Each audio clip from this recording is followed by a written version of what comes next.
안녕하세요. 캡틴 스타입니다. 오늘 소개해드릴 책은 론 무어 작가의 세 번째 책, 결단입니다.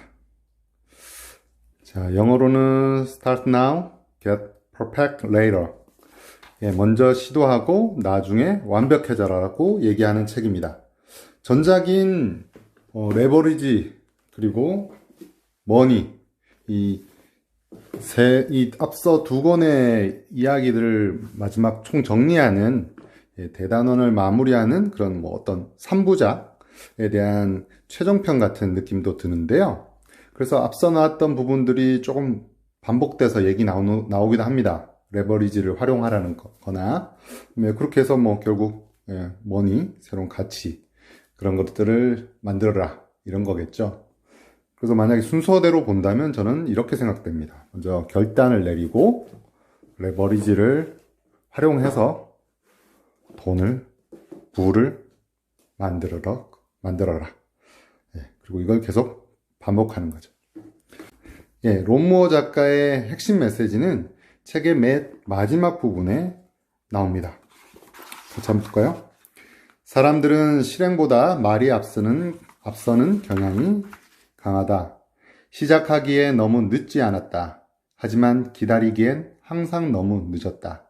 알면서도 하지 않는다는 건 모르는 것과 같다. 그러니 일단 해봐라. 지금 시작하고 나중에 완벽해져라. Start now, get perfect later.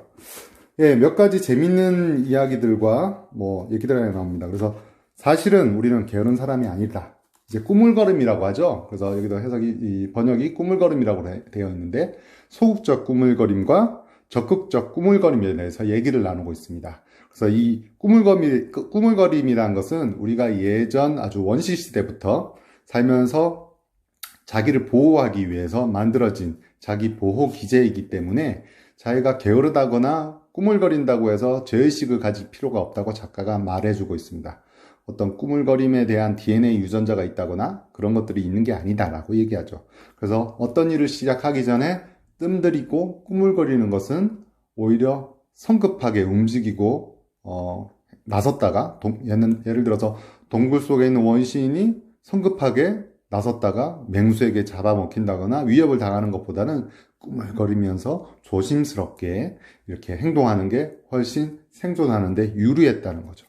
그러나 지금은 시대가 바뀌었고 그런 꾸물거림을 알면서도 방치하는 것은 좋지 않다고 작가가 얘기하고 있습니다. 그래서 꾸물거림의 이득들이 나옵니다. 실패의 두려움에 대한 방어, 권위에 대한 간접적인 저항, 성공과 그것이 가져다줄 기대감에 대한 두려움들을 이 꾸물거림은 막아주고 있다고 얘기합니다. 좀 흥미로운 얘기죠. 그래서 뜸들이기는 우리가 시작하기 전에 만반의 준비를 갖추려다 야기하는 거짓 분주함입니다. 정신을 차리고 법석 떨기, 확인 정리는 첫 번째 휴식 시간 때 하기 위해서 아껴두라고 합니다. 그때 꿈을 대면서 보상할 수 있으니 지금 바로 당장 right now 중요한 일들을 시작하라고 얘기합니다. 그래서 바쁘다는 착각은 버려라고 얘기합니다. 그래서 작가의 어머니나 예를 들었는데요. 항상 청소하느라고 바쁩니다. 근데 알고 보면 그 쓰레기들을 이쪽에서 저쪽으로 옮길 뿐 사실은 청소한 게 아니었다고 얘기하죠. 그래서 중요도가 높은 일을 하기 전에 이런 꾸물거림을 함으로써 자기가 바쁘다는 핑계를 대고 다른 중요한 일들을 하지 않는 게 아닌가. 앞서 전작에서도 나온 이제 레버리지에서 나오는 그런 부분이라고 볼 수 있을 것 같습니다. 도움이 되는 방법입니다. 어떤 일도 직접 하는 것은 첫 번째가 되는 게 아니라고 얘기합니다. 먼저 위임하라. 다음으로 관리하라. 마지막으로 직접 하라. 그래서 우리가 직접 어떤 일을 한다는 것은 처음에 할 것이 아니라 마지막에 해야 된다는 거죠. 그래서 훨씬 자기보다 잘할 수 있는 사람, 그리고 그 일을 나보다 더 좋아하는 사람에게 일을 맡김으로써 그 일을 자기가 직접 해야 되는 불편함과 그런 강박관념에서 벗어나고요. 마지막 그 다음에는 이 사람이 잘하고 있는지 반드시 관리를 해야 됩니다. 그 사람이 예쁘게 선물 상자를 포장하듯이 리본을 묶어서 그 일을 짜잔 끝내서 자기한테 갖다 주는 게 아닐 것이기 때문에 제대로 일이 수행되고 있는지 어떻게 되고 있는지 계속 관리를 하라는 거고요. 정 안 되는 것들은 마지막으로 직접 본인이 나서서 해야 됩니다.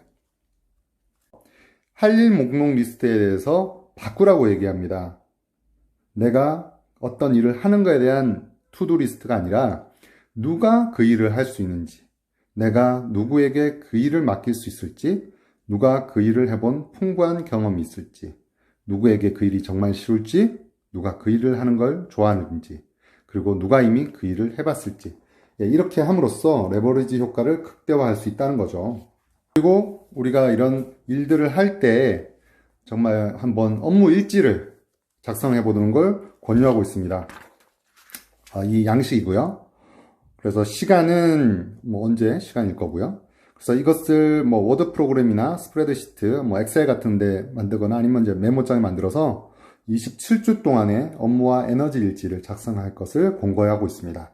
그래서 과제 부분은 일이 될 수 있고 W, 일, S, 사회생활, R, 휴식, 에너지는 무기력한지, 안정감이 넘치는지, 활력이 넘치는지, 열정이 있는지, 분야는 중요 인생 분야, 중요 결과 분야, 그리고 소득 창출 업무, 잡무, 아니면 이제 낭비, 이렇게 나눠서 자기가 이 일들을 정말 어떻게 제대로 하고 있는지 업무 일지를 27주 동안 한번 작성해 보려고 합니다. 그래서 저도 이 책을 바탕으로 해서 이 업무 일지를 한번 작성해 보려고 마음 먹었습니다. 소개해드리고 싶은 두 가지 법칙이 있습니다. 바로 의사결정 비례법칙인데요.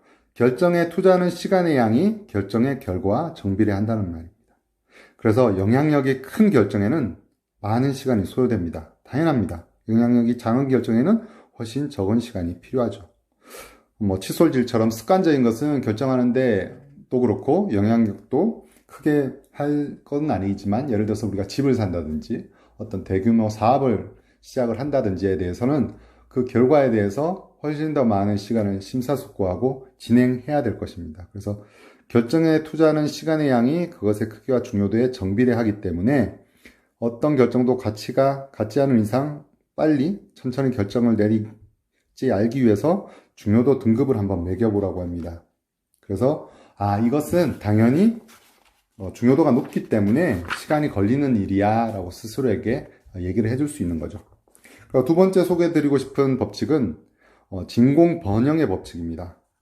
그래서 어떤 공간이 값진 어떤 물건으로 채우기 위해서는 비워도 둬야 되잖아요. 마찬가지로 머릿속에서도 모든 잡동사니를 없애서 말끔하게 리셋되어 있어야지만이 중요한 의사결정을 할 수 있게 채울 수 있다는 겁니다. 그래서 보이는 곳에 있는 모든 잡동사니를 없애고 1년에 한두 번씩 전체 일정을 완전히 정리하고 기기도 청소하고 머리도 비우고 할 일 목록, 메모, 아이디어를 매주 정리하고 나중을 위해 저장하고 정기적으로 건강검진 받기, 과거에 저지른 실수와 타이니한 잘못을 용서하고 그것을 벗어나기, 이런 이야기들이 나옵니다. 이거 좀 웃긴 얘기죠. 내 안에 망할 놈을 관리하라. 본인을 관찰해서 꾸물거리거나 좀 부주의한 부분들은 스스로 관리를 하라고 얘기합니다. 그래서 자기 안에 모두가 망할 놈이 있다는 것을 인정하고 그것을 관리하라고 얘기합니다. 지금 시작하고 이 책 첫 부분에 다시 강조되는 내용을 한번 다시 마무리하겠습니다.